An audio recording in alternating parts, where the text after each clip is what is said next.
Good afternoon. Welcome to the series Working Local, Thinking Global. And the United Nations University International Institute for Global Health, in partnership with UN agencies in Malaysia, is proud to launch this year's seminar series, Working Local, Thinking Global, Engaging Evidence in Policymaking Towards the SDGs. Now on its third year, the series provides a forum for intellectual discussion about the work of the UN towards the achievement of the Sustainable Development Goals and brings together various voices from academics, researchers, and civil societies across Malaysia to meet and engage with their relevant counterparts in the UN system. In this episode, the UN representative, Dr. Isabel Lewis, will join us to talk about the UNEP's work in Malaysia towards advancing the SDGs. Before we start, please follow the conversation and tweet your questions at UNU_IIGH, and you can live tweet using the hashtags Working Local, Thinking Global, or Evidence to Policy, or SDGs. And you can also watch the live stream on IGH social media on LinkedIn, Facebook, or YouTube.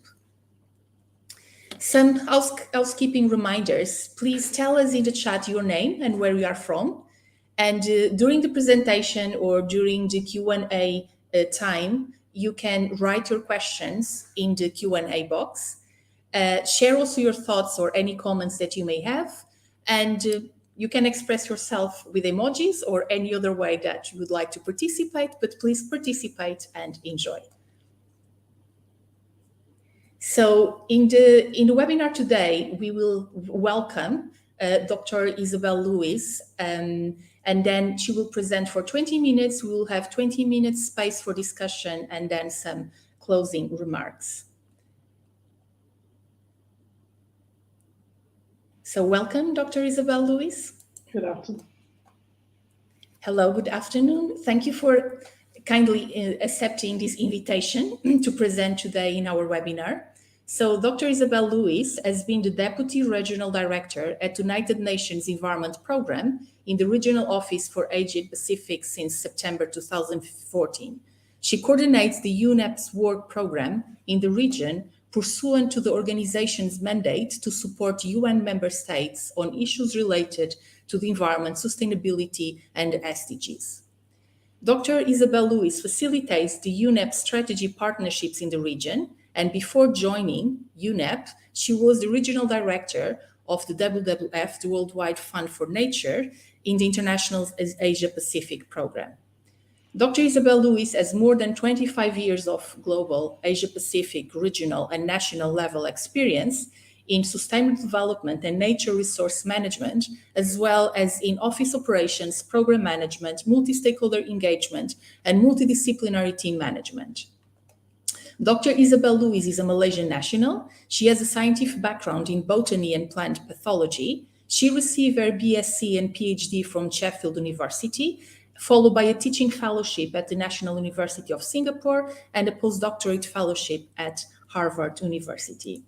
Thanks, Dr. Isabel Lewis. So the floor is yours.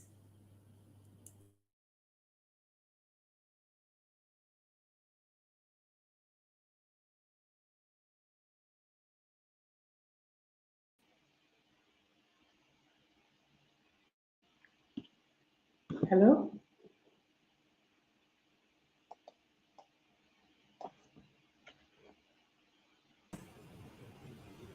We can hear you, Dr. Isabel. You may start speaking. Thank you. Oh, okay. Thank you. Right. So good afternoon, everybody. It's a pleasure to join you today in this very interesting session on Working Local, Thinking Global, and a privilege to be sharing the experience and work of UNEP in this wider context. The next slide, please. I would like to kick off this presentation by sharing with you a video that we just launched a week ago that underlines one very important problem that, of course, has all our attention and to which a lot of working locally, thinking globally resonates. Please go ahead.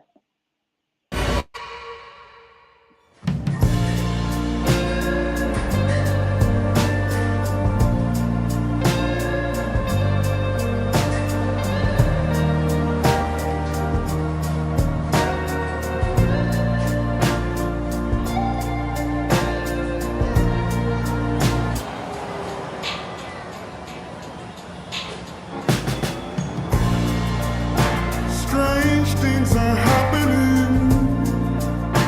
Why is no one saying this? Ooh. Once it was just a dream. Now it's a certain calamity.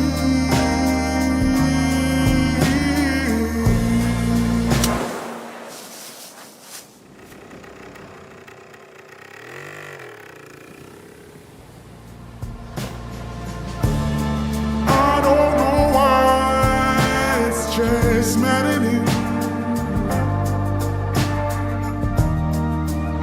to see the walls start crumbling.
Thank you.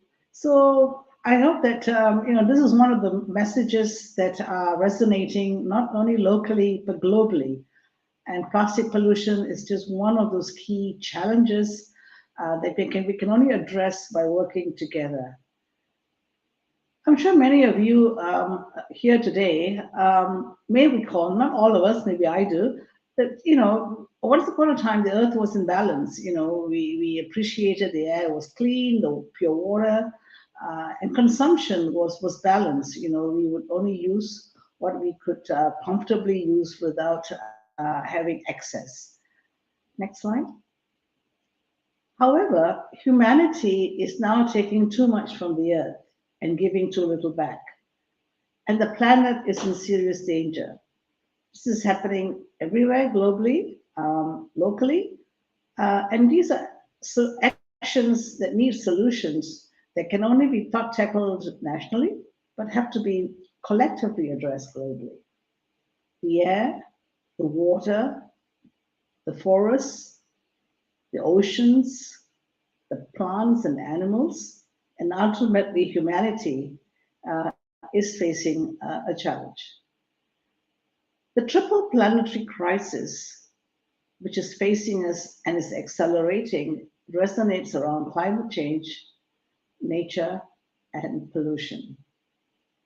It is coming at us now, swinging very hard and strong, because we are consuming at the rate of 1.7 planets a year, but we only have one Earth. So we need to accept that we're not doing enough to protect it. Next slide. As I mentioned, there are three critical streams of the triple planetary crisis. They're not isolated, they are all very much interconnected. The International Panel on Climate Change, the scientific panel, tells us that the global warming has caused climate injustice and dangerous disruption to the natural world. We have seen, even as recently a month ago, temperatures of around 50 degrees centigrade have killed people in India and Pakistan.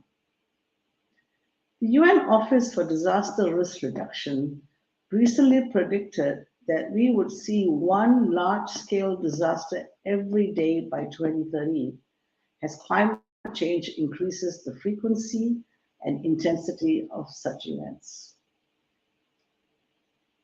The second crisis is crisis of nature and biodiversity loss.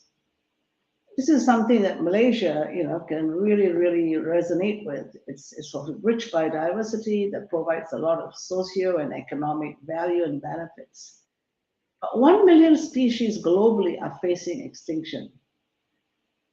Primary tropical forests were destroyed in 2021 at the rate of 10 football fields every minute across the world. And the loss of biodiversity and the ecosystem's integrity is and will undermine further our efforts on achieving 80% of the assessed SDG targets.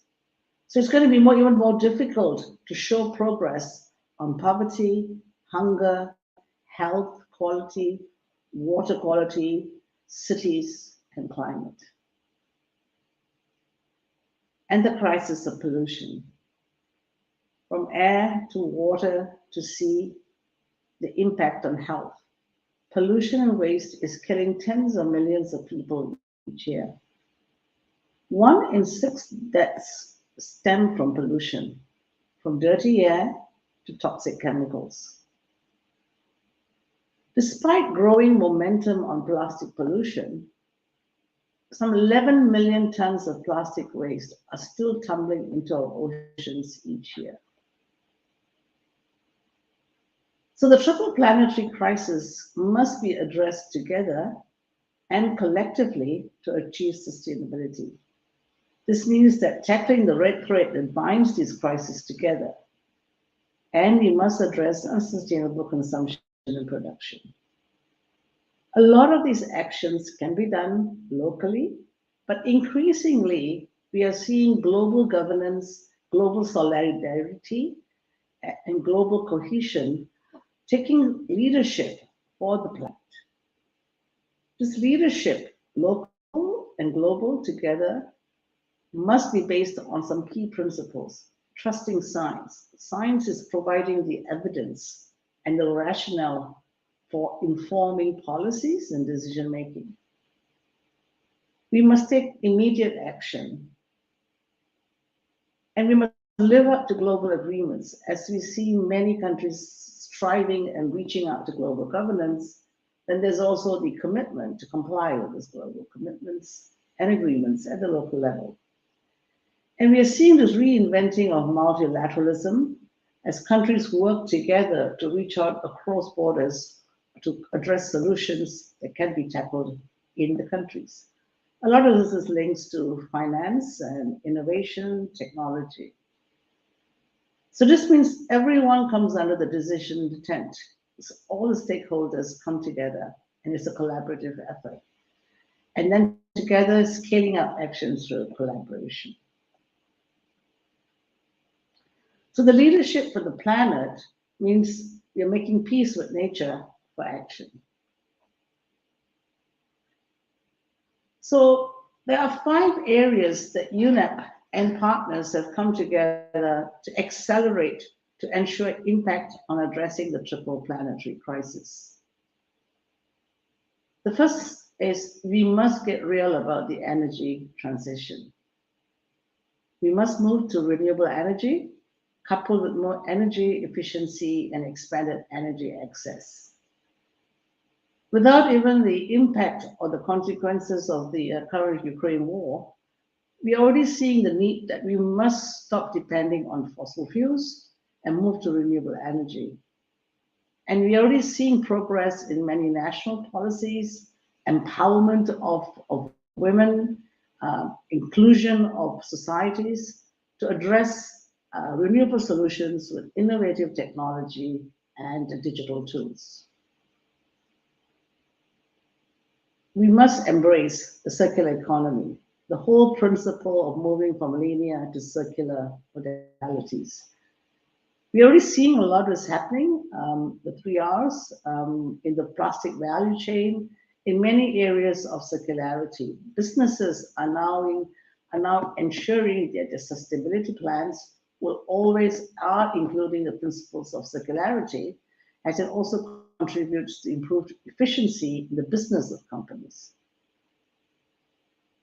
We must universally recognize the human right to a clean and healthy environment. The right to clean air, the right to clean water, the right to clean oceans. This helps us to ensure that individuals and communities are shielded from the risks to their health and their livelihoods. We have to embrace and step up and use digital technologies in this new digital transformation world where open data enables environmental sustainability.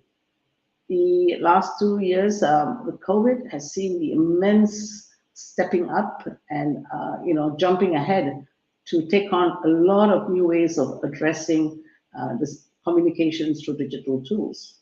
This is the new normal, and this will ensure that all things that we do, solutions to climate change, solutions to biodiversity, empowering livelihoods, the digital technology is going to be key to the transformation.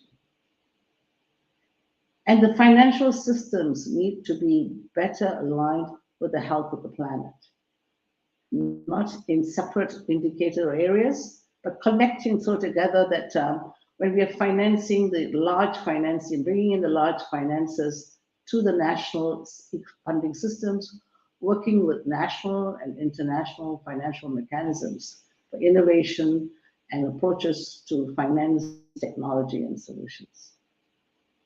So these 5 ideas on actions that have to be accelerated are one of the areas that has been advanced by Unep.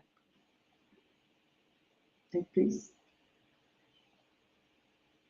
As we know, the 2030 agenda has only got 8 years left, and it is critical that we accelerate our activities to realize those SDG goals, the 17 main goals.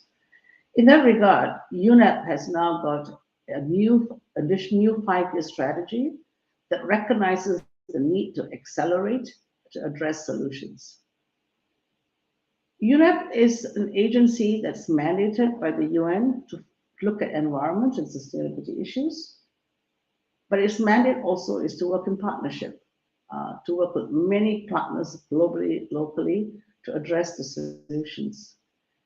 And in the next 5 years, already starting this year, we will look at 3 foundational bases of climate change, biodiversity, and pollution, and then look at the enabling activities linked to finance, digital, science, and law and governance.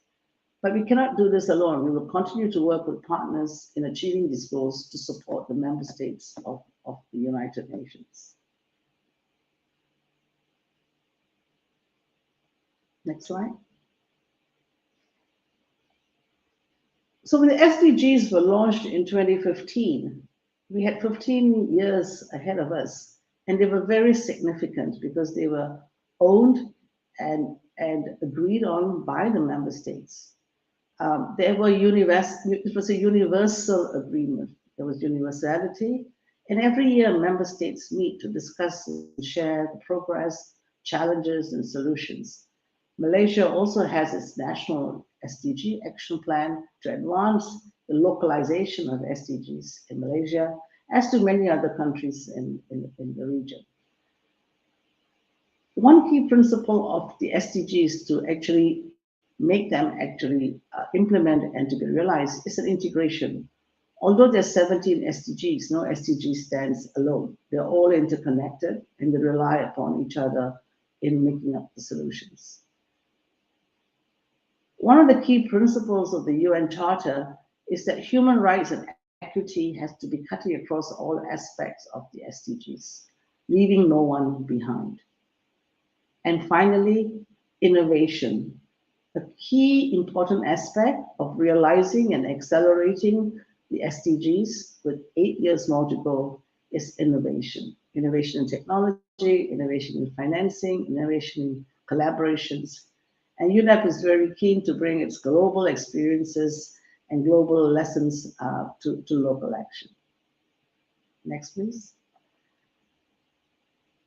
In terms of environment, sustainability, and looking at the synergies with regards to the climate change, biodiversity, and pollution, UNEP is very much supporting countries to improve the soil and water, climate change, to looking at the areas of how can we live and prosper sustainably within our means, to increase resource efficiency, that is improving consumption and production patterns. It's about boosting renewable energy, reducing pollution and waste, and safeguarding the oceans, which is connected significantly to the increasing threat of plastic pollution. And of course, the area of governance of the environment linked to the right policies and regulations. Across the UN system, many UN agencies have taken on the lead role functions so that collectively the UN can advance and support each other and the member states to advance the SDGs. UNEP in particular is the custodian for the SDGs related to climate change, life on land, life on water, partnerships, decent work. Because as increasingly as you move into green economy, green growth, green jobs, there's a lot of potential for decent work, inclusive decent work that enables everyone to have a chance for equal employment. So in the next 8 years, as we work with our new strategy, we are very much focused on bringing our global expertise and experience to actions that can be worked locally. One is bringing science to the policy. Secondly, convening stakeholders to agree on global environmental norms. For example, we are now beginning to start on the discussion for a new plastic agreement to be agreed by member states by December 2024. It is essential that all stakeholders are convened at local level, national level, so that a global agreement will have relevance and significance for results at the national level.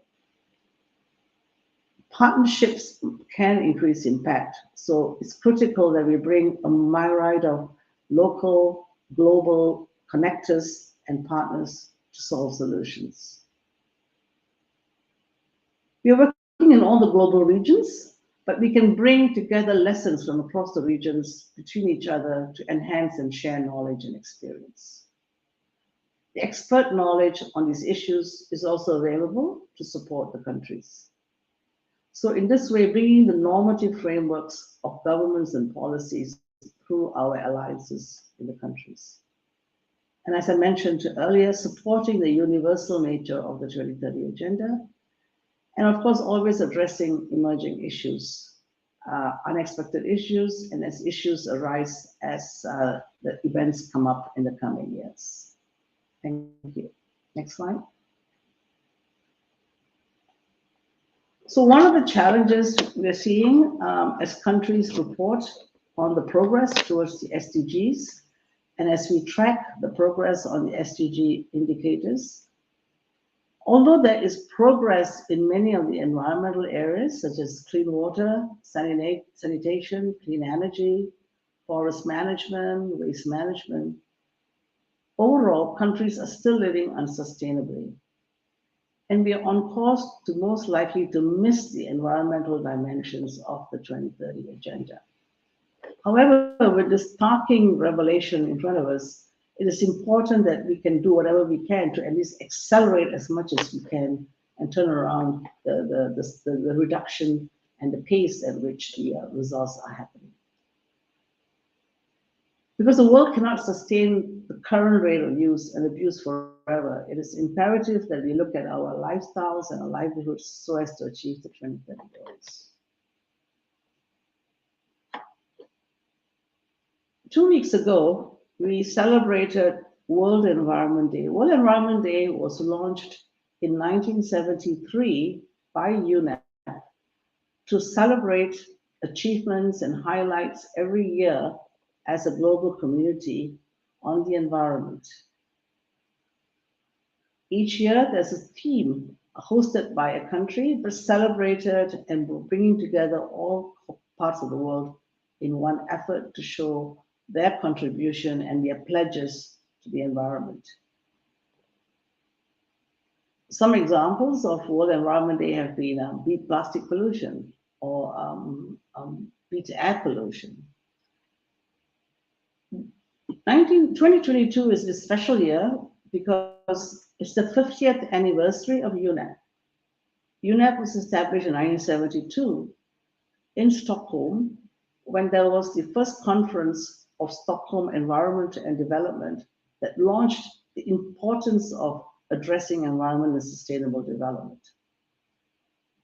So in the first week of June this year, UNEP, together with the government of Sweden and the government of Kenya, hosted Stockholm Plus 50, looking back at the progress and where we are in terms of environment and development 50 years since, and where we are going to have to head in priorities beyond 2022.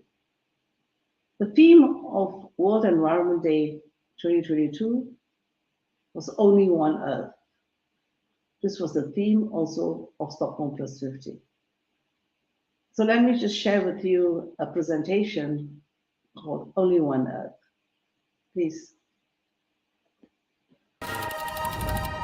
In the universe are billions of galaxies. In our galaxy are billions of planets. But there is only one Earth. For most of our history, humans lived in harmony with nature.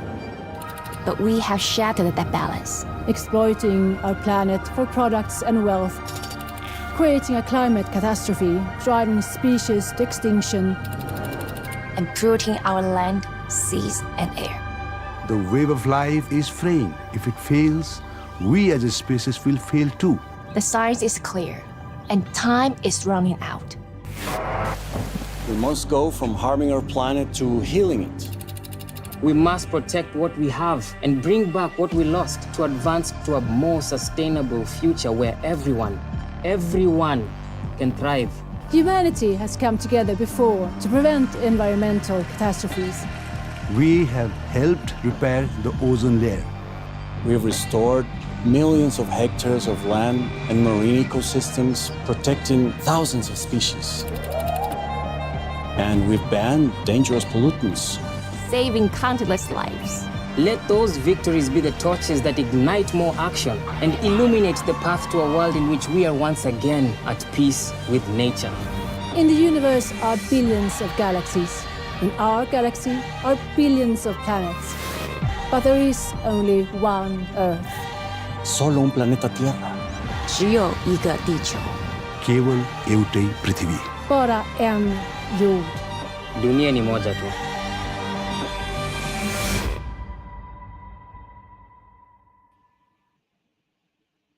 Thank you very much.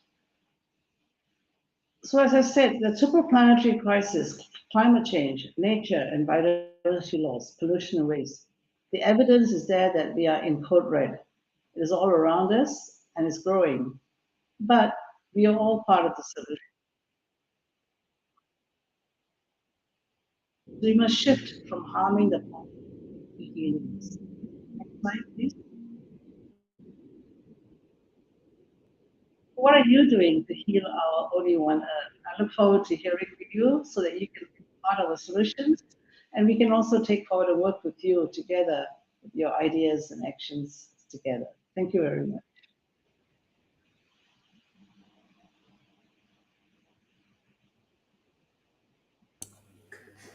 Thank you, Dr. Isabel, for this fascinating presentation. The questions, we don't have any question yet, so please have your questions or comments ready for the Q&A.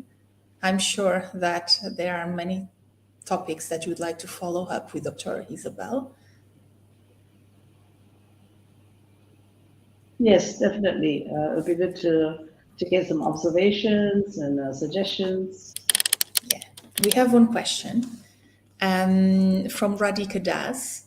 So how is UNEP working with governments and other UN agencies on the circumventing the environmental effects of COVID related to the environment?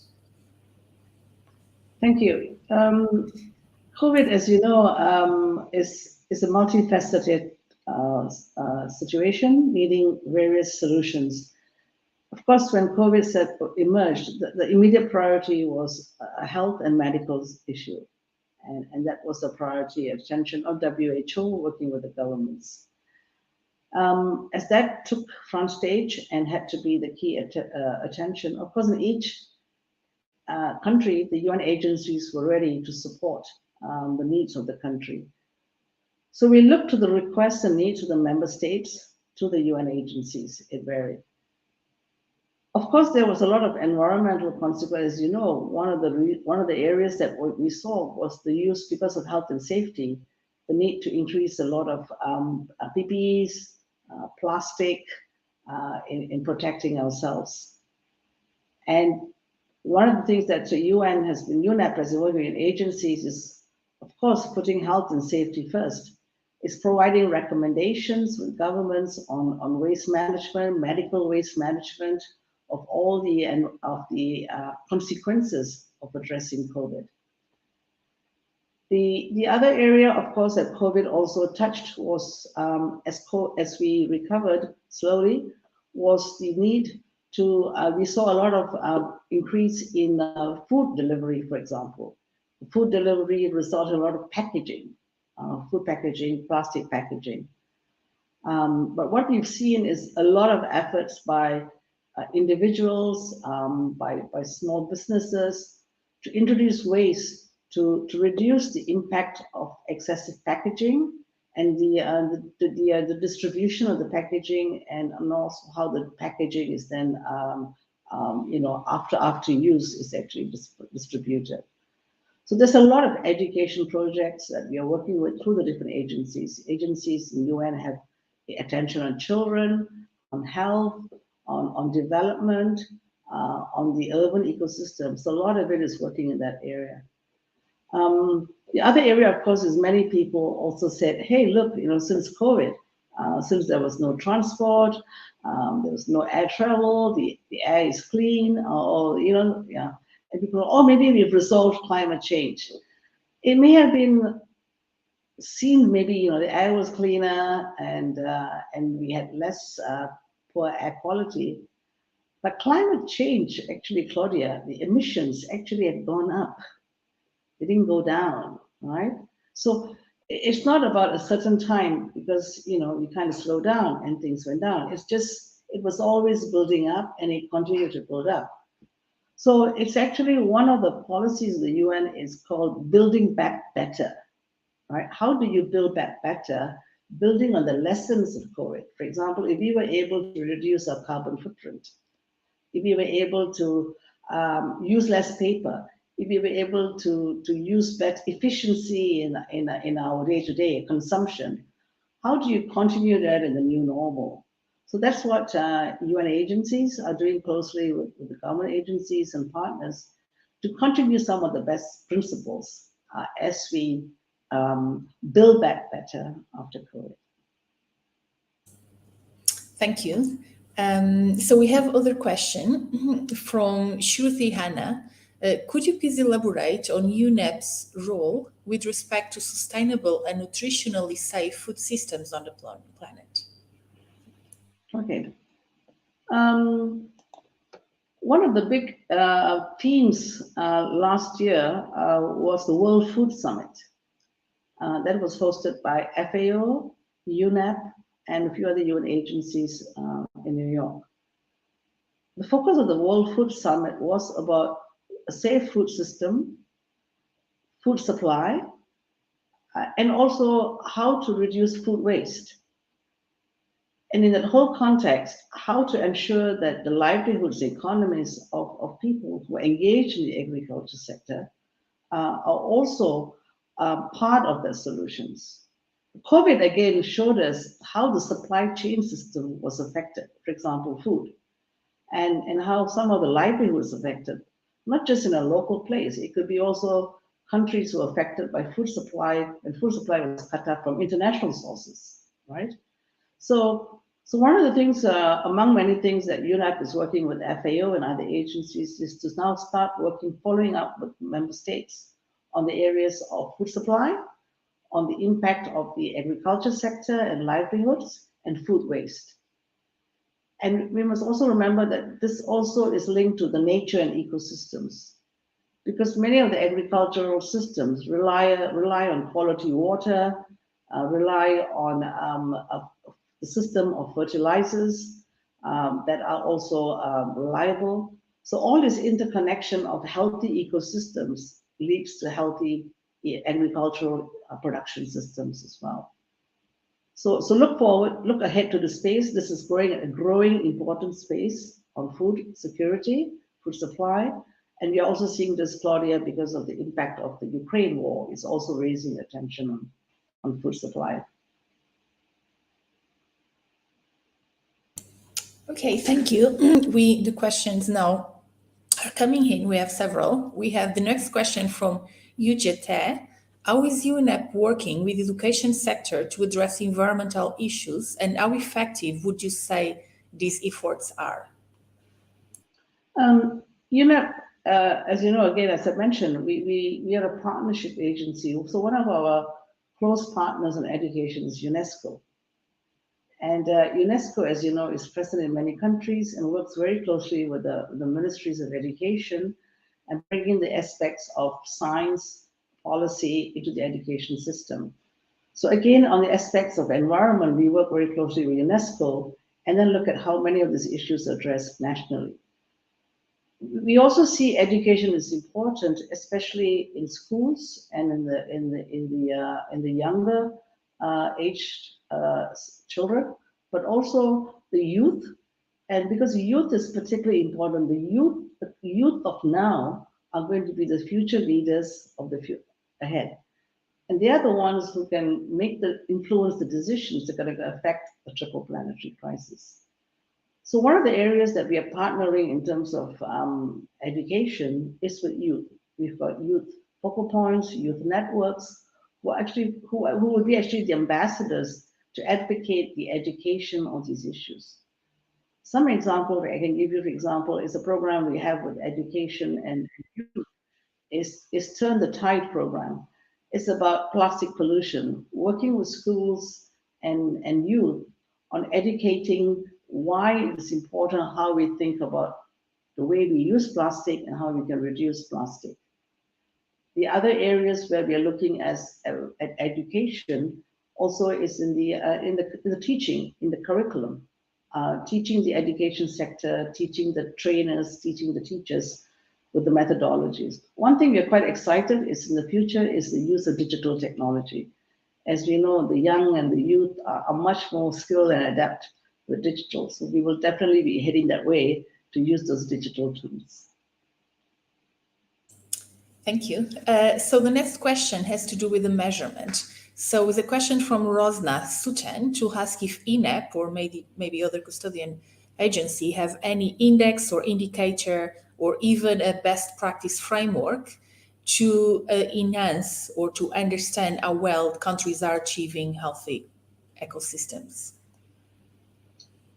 There are many measurement indicators. You can use the biological indicators. You can use species indicators, because an ecosystem, healthy ecosystem, is dependent on many aspects of the system. The water, the species, the distribution of the land.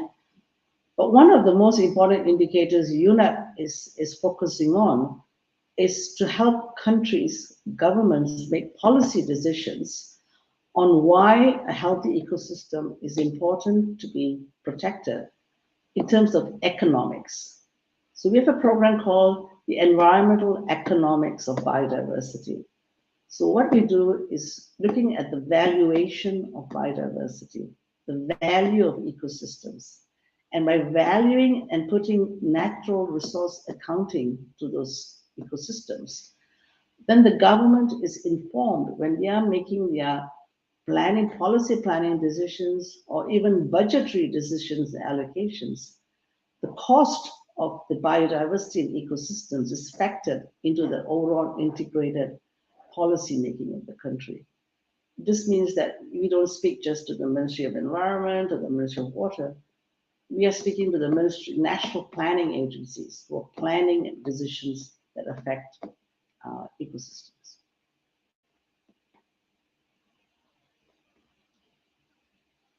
Thank you. We have another question from Muhammad Khail Rahman. So in most of countries, like our country in Pakistan, the plastic pollution is on full swing and the environment is getting worse. The Pakistan government is having no interest in this regard. What will be the initiative towards such issues? Thank you very much, Mohammed. I know Pakistan was one of the champion actually in this 1 billion trees planting throughout Pakistan, which was rallying many countries to take on the initiative. We've actually been approached by the Pakistan government recently to look at some of the issue, not just of plastic pollution, but also pollution towards that's happening in one of the largest river basins in Pakistan. This is the Indus River Basin. So together with the provincial governments in Pakistan and the national government, and also with many UN agencies, there is an initiative that's being developed with the government called the Indus River Initiative that will bring together private sector, communities together with large sectors of investments, technology, on looking at this issue at a large landscape level. This will include, of course, water resource management. This is one effort that multi-UN agencies coming together with the government, and not just the federal government, it's also with the provincial government. So the UN can do its connection role, its sort of convening role to enable this and take this forward. And we're also looking forward to having many youth involved in this initiative. Thank you. Thank you. There's also one question coming from YouTube. So from Elaine Tansuin, with the emphasis of planetary health in Asia-Pacific region in recent years, how does UNEP help in encouraging intersectional collaborations to improve mitigation and adaptation plans in the region? Yeah, so I think this is very important, and and like I said earlier, when we are looking at this work we are doing on the economics of biodiversity, we're not just looking at one ministry or one agency. I think ministries recognize that many of these issues are intersectoral and multidisciplinary. In the area of mitigation and adaptation plans, it's not only UNEP, but many UN agencies have been asked by governments to help them develop these plans, adaptation plans, resilience plans, mitigation plans. The way that we actually foster intersector collaboration is during the design and implementation of the plans. There are multi-sectoral steering committees, provincial level dialogue, the draft plans, the vulnerability assessments, the risk assessments done at the national and local level always involve local, provincial agencies, but also have to include multi-stakeholder engagement. So civil society, youth, the general public are involved. So that, a plan, if it's funded by the GCF, the Global Climate Fund, for example, or even private sector funding, increasingly have to demonstrate that they are owned by multi-sectoral agencies and not just a unilateral approach.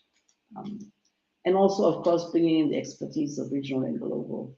So we're quite excited by the leadership many countries are taking to do this right from the design stage and not just after a plan is completed by a single agency. Thank you. We have other question from Joseph Wilson. What is the role of UNEP in conflict-affected regions such as the Borno State in Nigeria that is affected by insurgency amidst growing deforestation and desertification? Thank you for this question. I'm not very, I'm based in Asia Pacific. Of course, we have a lot of our own conflict kind of situations. But I think I can just, I don't have the details, Joseph. I can always, if you'd like to know further, we can connect you to my colleagues in the UNEP Africa office. But of course, anything done in terms of, we have a program of call on disaster conflict resilience. And so clearly, a lot of it is about, in conflict areas is working with the partners, working with the relevant stakeholders, and convening dialogues. A lot of it is linked maybe to peace dialogues, bringing in environment. But it is a very delicate area. If you need more information, I'd be happy to connect you to my relevant colleagues. Thank you. Dr. Isabel contact will be available after the webinar. So there's also a very interesting question for Richard Kubuka. So is there any policy issue related to the integration of the environment program with the local indigenous knowledge with the locals? Yes, very interesting question. Actually, one of the areas that we are actually beginning to step up now and bring attention is the local indigenous knowledge.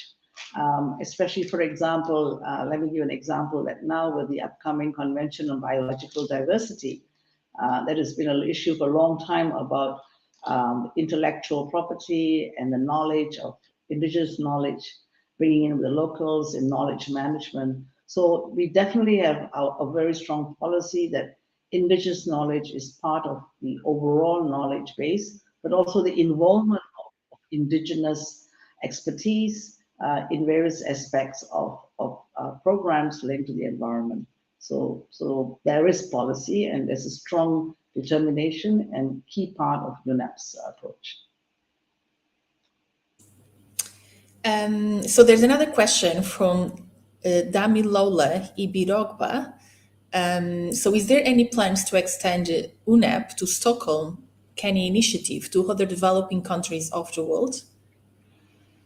Well, Unep, as I've mentioned, Unep Stockholm plus 50 in Kenya was a very special link to the 50th anniversary of the original Stockholm Environment Development Agenda and Unep's 50th birthday.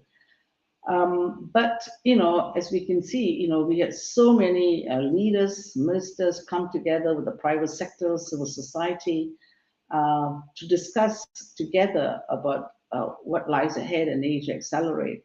And we saw a lot of youth and young people. So the principles of the whole engagement, and what was very striking about Stockholm plus 50 was because it was a non-negotiating meeting. When you have a meeting like a COP, it's a negotiating meeting, so it's a different agenda. But because this was a non-negotiating meeting, everybody was putting the issues, discussing very openly, because there was no statement that had to come out. So definitely, I think I've heard many people actually discuss about how to follow up. But this is being done by different ideas. For example, I've heard today that the youth of Thailand, want to have an exchange program with the youth of Kenya. So I think there's a lot of potential for initiatives and startups.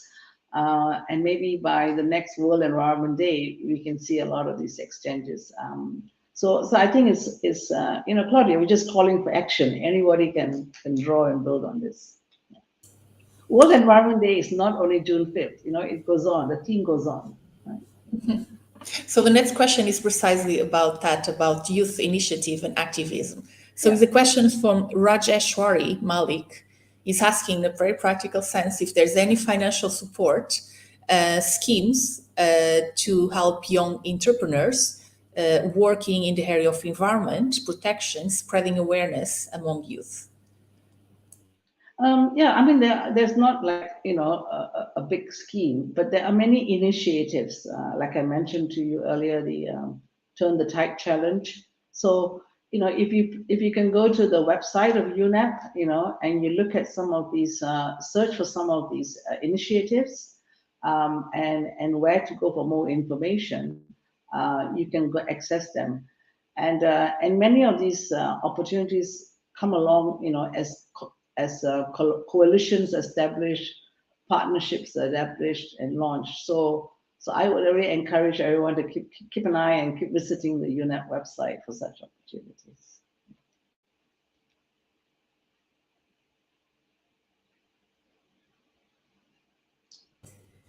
There's also one question, but is context specific, also related to Nigeria. So hello, it's good to see that there are several people from Nigeria. So it's a question from Ibrahim Hadu. asking about the plans of Unep in strengthening collaboration with local partners, and is referring in particular to the Nigerian context that is affected by the conflict and corruption, and the local communities are not connected with any policy towards protecting them. I think, probably you'll be happy to connect Ibrahim maybe to our colleagues in the Africa office so they can get the right guidance. Yes, and I think that's all. We have 10 minutes. I would just like to ask a question that is related with our work at UNU-IIGH, that is on gender equality and SDG 5. So what are the initiatives and in which ways Unep is integrating gender equality in the combating the climate change and its impacts? So can you give us specific examples of, we all know and understand what is the importance of women to mitigate the impact of climate change, particularly in low and middle income countries. So how is Unep integrating this evidence into your work? So Unep has a strong, gender equality plan, and of course, gender human rights, one of those programs. As I said, we work with many UN agencies so that we complement each other's expertise. So we have a program with UN Women where we are looking at accelerating renewable energy and empowerment of women, particularly in 3 countries, in Bangladesh, Vietnam, and Cambodia. And this initiative is looking at technology solutions where there are opportunities for jobs and innovation, and then women are empowered and skilled to take up these activities for renewable energy. So, for example, in communities where, in terms of for the agriculture, farming, electrical supply, the women are trained now where and how to get supplies of solar panels and bring it to the village and actually be the center of coordinating the processes. So it's not just about delivering solar panels to the village, it's about the women empowered to actually go to the source and negotiate and become business entrepreneurs. So this is the initiative we've been doing, Claudia, for the last 4 years, working with UN Women. And because of COVID, it brought us also a perspective of how some of those livelihoods were affected because of COVID, because some of those income were affected because tourists didn't come, or there was no supply chain for those products. So some cases they had to move to, for example, coal facilities, and so again, how do you provide electricity? But then they could use the knowledge of, for example, the accessing the renewable energy. And now that many of these countries are having policies to increase more renewable energy, we've also been working with the governments who have now put in policies on renewable energy, but also that there's gender referenced in terms of empowering women to be skilled and trained in that sector as well. So we're quite encouraged with that approach. Thank you very much for sharing your wisdom with us, Dr. Isabel. So I think we will wrap up now. So thank you also to all participants and all attendees who just pose your questions and participate in this discussion. So the next episode of the Working Local and Thinking Global will be on the 21st of July. Please stay tuned and follow us on our social media. Thank you and hope to see you again next month. Please share your feedback about this session using the QR code in your screen.